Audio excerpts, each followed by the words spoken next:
The Hitchhiker's Guide to the Galaxy by Douglas Adams, starring Peter Jones as the Book.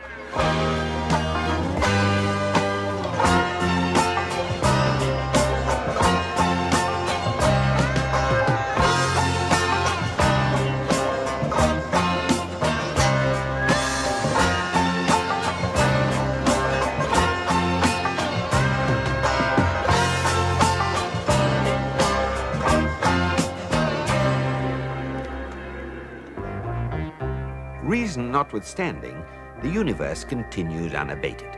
Its history is terribly long and awfully difficult to understand, even in its simpler moments, which are, roughly speaking, the beginning and the end. The wave harmonic theory of historical perception, in its simplest form, states that history is an illusion caused by the passage of time, and that time is an illusion caused by the passage of history. It also states that one's perception of these illusions is conditioned by three important factors: who you are, where you are, and when you last had lunch with Zaphod Beeblebrox. Zaphod Beeblebrox's last meal was taken at the restaurant at the end of the universe, since when he has been catapulted through time in a Hagunenon spaceship, eaten by a carbon copy of the ravenous bug-blatter beast of Tral, received strange and unedifying instructions from himself in his sleep, and in consequence made his way to the office building of the Hitchhiker's Guide to the Galaxy, which was then unaccountably attacked by a squadron of Frogstar fighters, hauled in its entirety off the surface of the planet, and is now carrying Zaphod and his mysterious new friend Rooster in the general direction of the even more mysterious Frogstar. He is, therefore, not unnaturally feeling a little peckish.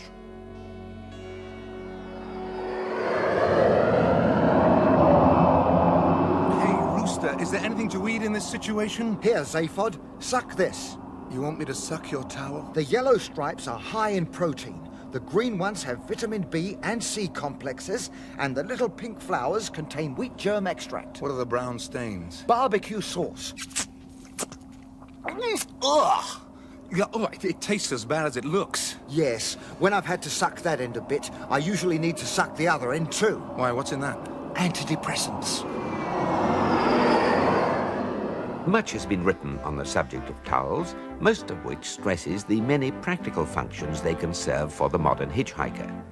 Two seminal books are Wordle Sneng's compendious tome, Bath Sheets in Space, which is far too large to carry, but sits magnificently on fashionable coffee tables, and Frat Gad's handbook, Heavily Modified Face Flannels, an altogether terser work for masochists. However, only the Hitchhiker's Guide explains that the towel has a far more important psychological value, in that anyone who can hitch the length and breadth of the galaxy, rough it, slum it, struggle against mind-boggling odds, win through, and still know where his towel is clearly a man to be reckoned with. Hence a phrase which has passed into hitchhiking slang, as in, "Hey, you sass that hoopy, Ford Prefect. There's a prude who really knows where his towel is." Sass means know, be aware of, meet, have sex with. Hoopy means really together guy, and frood means really amazingly together guy. Meanwhile, important questions are beginning to frame themselves in Zaphod Beeblebrox's mind.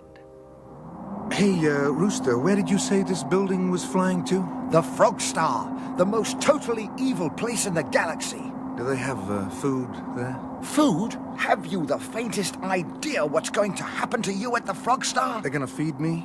They're going to feed you all right. Great. They're going to feed you into the total perspective vortex. The total perspective vortex. Hey, what's that, man? Only the most savage psychic torture a sentient being can undergo. So, no food, huh? The treatment lasts 1 second, but the effects last your lifetime. You ever had a pangalactic goggle blaster? This is worse. Free-yow! Ah, hello there. You must be Zaphod Beeblebrox, yes? Yeah. Hey, who are you? Oh, I'm the Frogstar Prisoner Relations Officer, and I'm just popping by... How did you get here? Oh, the usual thing. Work my way up the ranks. No. I mean, how did you get here? you just popped out of nowhere like a large drinks barrel. I know. It's disconcerting, isn't it? Look, I just popped along to see how you were getting on. Enjoying the trip? No, not at all. Oh, well, it'll soon be over. We should be arriving at the Frog Star in an hour or so. It is, as you may know, the most totally evil place in the galaxy. Even I find it pretty horrifying, and I'm one of the most evil people on it.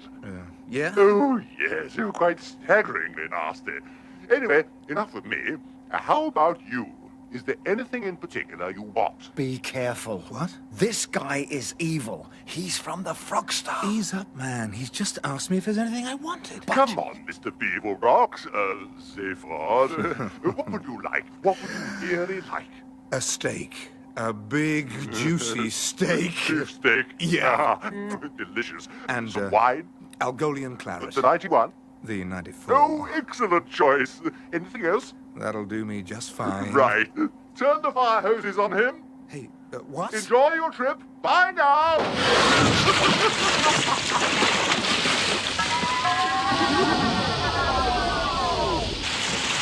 Don't say that I didn't warn you, Beeblebrox. What the hell was the point of all that? They're just playing with you, softening you up. I told you, they're going to put you into the total perspective vortex. What is this thing? What does it do? The principle is very simple.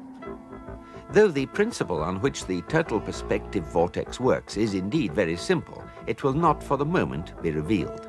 The purpose of this deliberate withholding of vital information is to occasion sensations of suspense, fear, and anxiety within the legal limits laid down by the Galactic Statute of Narrative Practice. These sensations can be emphasized further by reference to this recording of a man being put in the vortex. And this one. And this one. Provided that equal emphasis is given to the fact that one man in the entire history of the cosmos did survive its effects unharmed.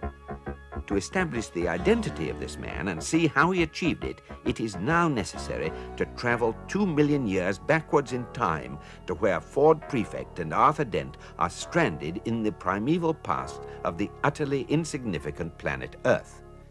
They are faced with a problem, in that a spaceship which has apparently traveled back in time to rescue them cannot materialize until they have worked out a way of sending a message forward in time to summon it. This is clearly a terribly convoluted temporal paradox of mind-mangling complexity. Perhaps we could wave your towel at it. You know what your trouble is, Arthur? You've got as much grasp of multi-temporal causality as a concussed bee. Oh, you don't think it would work, then? No. That ship hovering there is only a potential ship, the possibility of one. We could still wave at it. Yeah, very friendly, but chronologically inept. Listen, we have to send a message forward in time. Yes? To where that spaceship is going to be. We don't know where. No. We don't know when. No. And anyway, we haven't got a time machine. No. So? You're right. What? We might just as well wave a towel at it. Right. Hello! Hello! Hello! Over Spaceship! We're just down here. Cooey! Cooey! Ford! It's coming down. Look, it's coming down to us. I don't believe it. It's impossible. But it's happening. Hey, I don't like the look of that. What? It's wobbling. I think it's going to crash. Fire your retro rockets, you idiot! Too hard, much too hard. Run, Arthur. Run for your life. Make for the hill. What hill? Well, there was a hill there a moment ago. What, that rather nice one with all the daffodils? Damn the daffodils, the whole hill's gone. The ground's heaving beneath us. That ship's caught in a bloody earthquake. Look, the hill's come back. It's erupting. We must be on a volcanic fault. Watch out!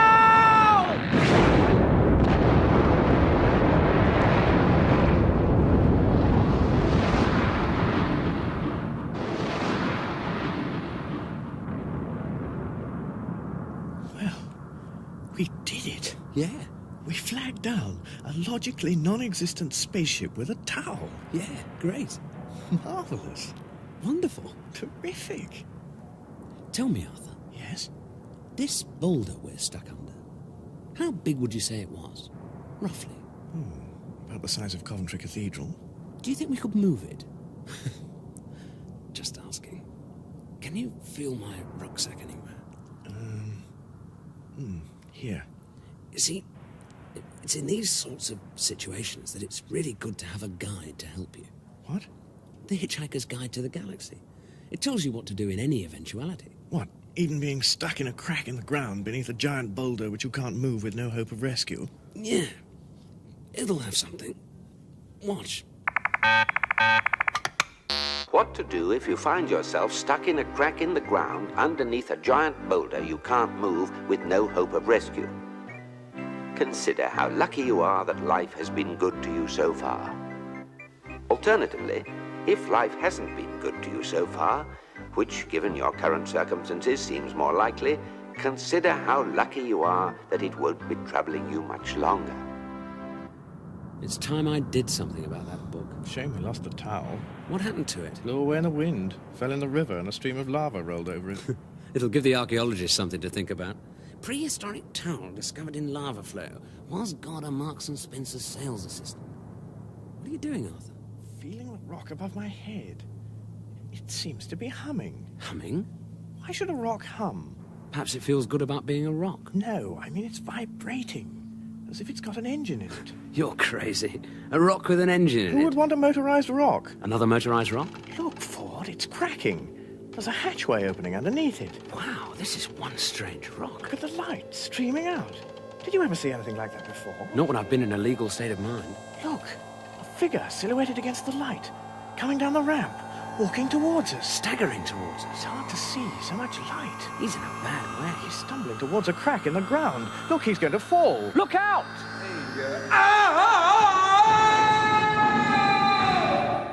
Sargon. You know who I think that is? The faces look familiar. Yeah. It's Zaphod. What's he doing coming out of a rock? Well, who says he needs a reason? Well, come on, we've got to help him. Zaphod? Zaphod, you seem to have fallen down a 30-foot hole. I think he knows that. Is he all right? But what does it look like? Zaphod? Zaphod, what happened to you? My head hurts. Can you tell me what happened? They took me to the Frog Star. The Frog Star? What's the frog? Shh. I've been in the total perspective vortex. Oh, no. Yeah. What's the total? Quiet. Ford, I'm very ill. Well, if you've been in that thing... Very ill. Very, very ill. What's the vortex? The vortex is the worst thing that can happen to anybody. Oh, no, the vortex was okay, but afterwards... Afterwards? After the vortex? Yeah, well, I had to celebrate, didn't I? I'd been drunk for a week. Oh, my heads are killing me. Look, will you help me out? Hi there, guys. This is Eddie, your shipboard computer, welcoming you back on board the starship Heart of Gold. We are currently heading away from planet Earth on improbability drive, and all systems are just tickety-boo. Here we are again, happy as can be. Okay. Well, guys, you must be so amazingly glad to see me, you can't even find words to tell me what a cool fruit I am. What a what? I know how you feel. I'm so great I get tongue-tied talking to myself. Hey, it's good to see you, Ford, and Monkey Man. Listen, I come from an ancient and distinguished race. Of hairdressers. Thank you, Ford. Hey, Zaphod! Hey, Ford, put it there. Hey! Yeah, and there. Hey! And there. Hey! And there. Whoa! But look, how did you escape from the hag and Nennar? Simple, I got lucky. How did you get this ship back? I got lucky. But how did you find us? I got your towel. What? Mailed by meteorite. Hey, that was a really neat trick. How did you do it? Do what? Get the towel fossilized, so when the planet blows up, 2 million years later, it gets hurled off into space and picked up by the improbability drive. Hey? How did you work it all out? We didn't. I just dropped the towel. Oh, so you got lucky too. That's cool. Hey, man, we are going to need a lot of luck where we are going next. Where's that? I'll tell you when you've asked me what happened on the Frog Star. What's the Frog Star? I thought you'd never ask. Many stories are told of Zaphod Beeblebrox's journey to the Frog Star. 10% of them are 95% true, 14% of them are 65% true, 35% of them are only 5% true, and all the rest of them are told by Zaphod Beeblebrox. Only one wholly accurate account exists, and that is locked in a trunk in the attic of Zaphod's favorite mother, Mrs. Alice Beeblebrox of 10 to the 8th Astral Crescent, Zufruzelchester, Beetlejuice 5. Though countless people have tried cajolery, bribery, or threats to get hold of it, she has carefully guarded it from all eyes for many years, waiting for what she calls the right price. But one fairly well-documented episode is referred to by Beeblebroxologists as the "Hey Rooster, I've just had this really hoopy idea" incident. Hey, Rooster, I've just had this really hoopy idea. We're in this wrecked building, right? Right. And the building's in this really amazing force bubble, right? Right. And the force bubble's flying through interstellar space, right? Right. And there are 7 Frog Star fighters towing us at about hyperspeed 12 to the Frog Star, right? It had better be a good idea, Oh, Beeblebrox. it's a smash! You want to hear it? Okay. Let's go to a discotheque. Are you crazy? What's the matter? Don't you like discotheques? Look, I got this free invite some cat was giving out in the street. Here it is. Ah, I'm with you, Beeblebrox. You reckon we could slide this plastic invite into a door lock, break out of the building, climb into one of the Frog Star fighters, and then maybe overpower all the guards with this terrifying, small, plastic card? Look at the card, will you? Wormhole Disco. Loudest noise on Beetlejuice. Free body debit for one night only. What's a body debit? Oh, you have been roughing it for too long, Rooster. You missed out on progressive consumerism. Look, an old-style credit card, you press the panel on the card, it makes an instant debit on your bank account and an instant credit to the shop's account, right? I prefer hard cash. If you can't scratch a window with it, I don't accept it. Yeah, but get this. Body debit means you press this card and it debits all your molecules from where you're standing and your body goes into credit somewhere else. In the disco. Right. Escape. Yeah. It had better be a good disco. Listen, if it was a good disco, they wouldn't have to give away body debit cards. Right, Rooster, we are going to groove our way out of here. We did it! What did you say? I said we did it! What did you say? What? I said, what did you say? I can't hear! What? What? What? What? Hi there, baby. Hi there, baby. You want to dance? No! Do I look like I want to dance? You look like it to me. I must have got my wrong body on. Suit yourself then. Hi there, baby. You want to dance? Beeblebrox? All these dancers, they're robots. They're just to make the place look crowded, give it some atmosphere. But there aren't any real people here at all. So what's new?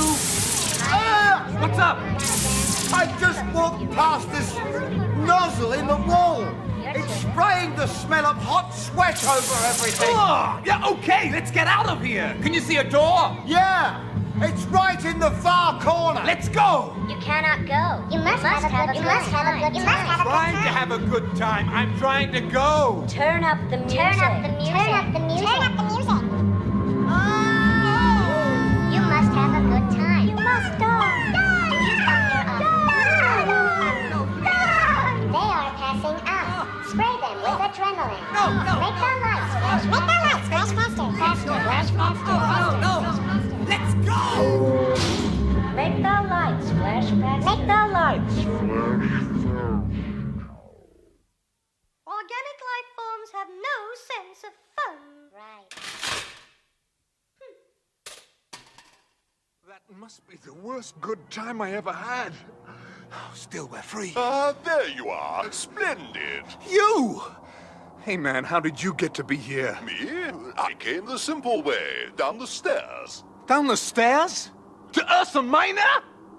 Hey, you must be unbelievably fit. I'm afraid you're not on, Ursa Minor. We didn't let you out of the building. This has all been a little in-flight entertainment. You call that entertainment? Not for you, for me. Well, I'm afraid I must leave you now. Oh, and just when I was really getting to dislike you. I feel very privileged to have been able to bring a little unnecessary unpleasantness into your life, Mr. Beeblebrox. Fine. Oh, I wonder if you'd like to sign an autograph for me. An autograph? You must be several light years out of your skull, baby. Look, I have a photo of you here, if you could just see your way. Oh, come on, go suck a neutron star, will you? Please, look, have a look at this one. Hey, that's quite a nice pic. Let's see it. Yeah, okay. Let's, look, with, deep anger and resentment. Say for Beeblebrox. Okay? Thank you. It's not for my daughter, you understand. It's for me. I have to put it in the Frog Star record office attached to a statement saying that you went into the vortex of your own free will. Baby, I think there's some problem with your respiration. Oh, what? You're breathing. That's not a problem. It is from where I'm standing. Here, let me tie a knot in your neck. If you try and strangle me, Beeblebrox, you'll regret it. Yeah, not half as much as you will. Don't say I didn't warn you! Yeah, Rooster, did you see that? The guy vanished whilst I had my hands round his neck. I think I've broken my thumb on my other thumb. Rooster? Rooster, where are you? Beeblebrox, you are on your own now. You have arrived on the Frog Star. Hey, what? Who are you? I am Gargavar. I am the custodian of the Total Perspective Vortex. Hi. Hello. Hey, why can't I see you? Why aren't you here? I am here. At least my mind is. My body wanted to come, but it's a bit busy at the moment. Things to do, people to see. You know how it is with bodies. I thought I did. I hope it's gone in for surgery. The way it's been living recently, it must be on its last elbows. Elbows? You mean its last legs? I know what I mean. Hey, wild. So you are to be put into the vortex, yes? Well, this cat's in no hurry, you know. I can just slouch about, taking a look at the local scenery, you know. Have you seen the local scenery? No.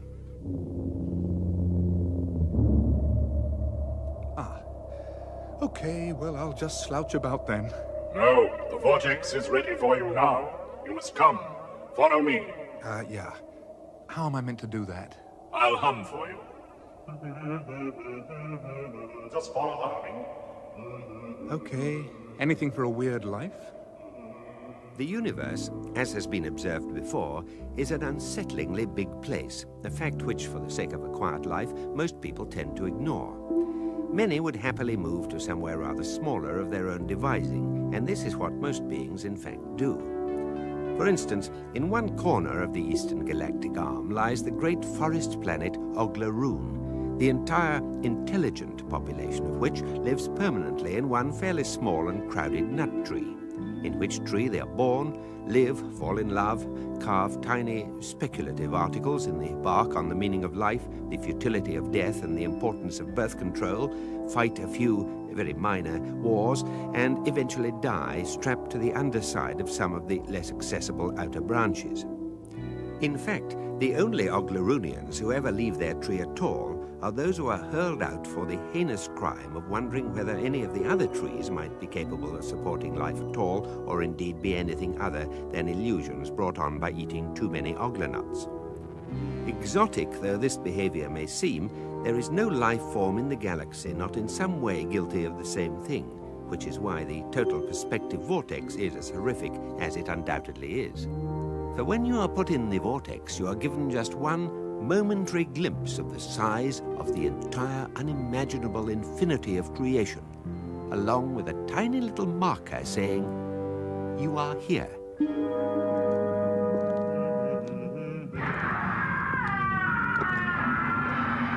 Hey, man, what was that? A man being put in the vortex, I'm afraid. We're very close to it now. Hey, it sounds really bad. Couldn't we maybe go to a party or something for a while, think it over? No? For all I know, I'm probably at one. My body, that is. It goes to a lot of parties without me. Says I only get in the way. Hey, oh, hey. I can see why it wouldn't want to come here. This place is the dismalest. Looks like a bomb's hit it, you know? Several have. It's a very unpopular place. The vortex is in the heavy steel bunker ahead of you. The universe does that to a guy? The whole infinite universe. The infinite suns. The infinite distances between them. And yourself, an invisible dot on an invisible dot. Infinitely small. Infinitely small. Infinitely small. Hey, I'm Zaphod Beeblebrox, man, you know? That is precisely the point. Enter. Hey, what, now? Now. It doesn't look like any kind of a vortex to me. It isn't. It's just the lift. Enter.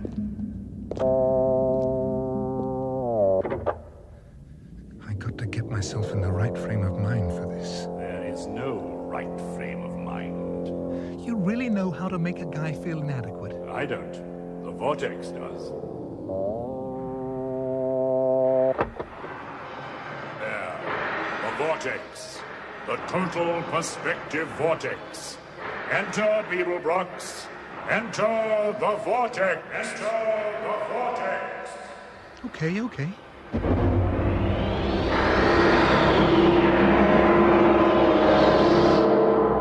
The vortex derives its picture of the whole universe on the principle of extrapolated matter analyses.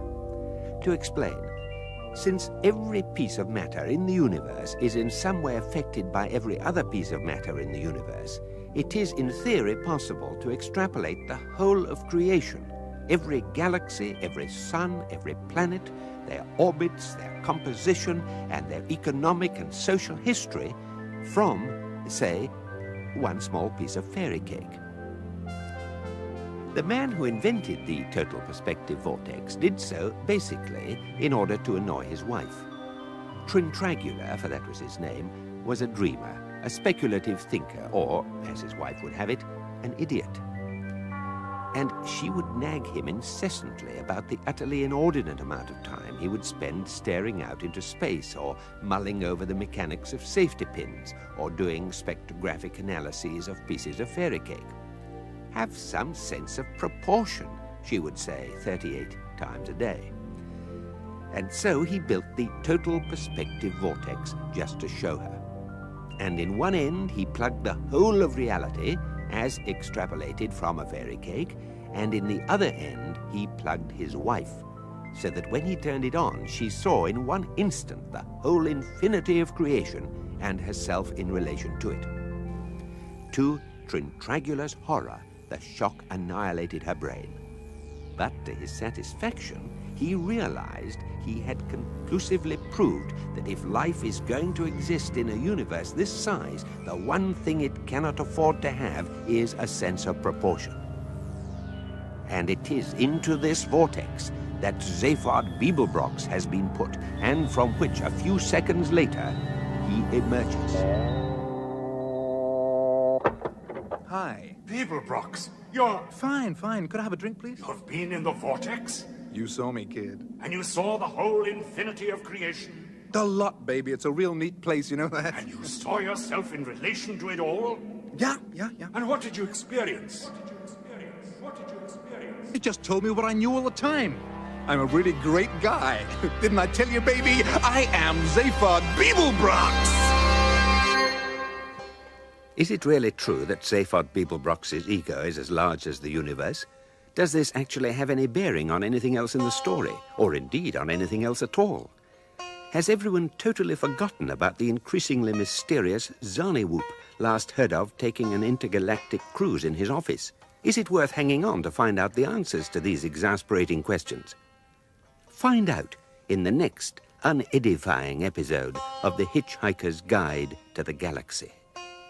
In that episode of The Hitchhiker's Guide to the Galaxy, Peter Jones was the book, Simon Jones was Arthur Dent, Geoffrey McGiven was Ford Prefect, Mark Wing Davey was Zaphod Beeblebrox, Alan Ford was Rooster, David Tate was Eddie and the Frogstar Prison Relation Officer, and Valentine Dial was Gargravar.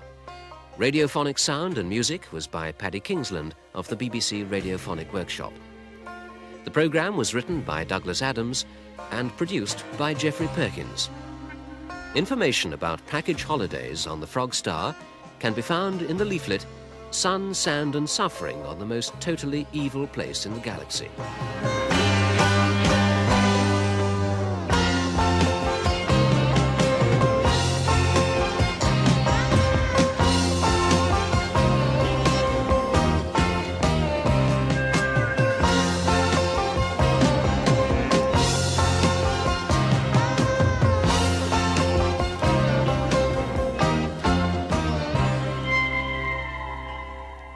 Hey, man, is that a piece of fairy cake? My stomach's just completely out to lunch. Yeah.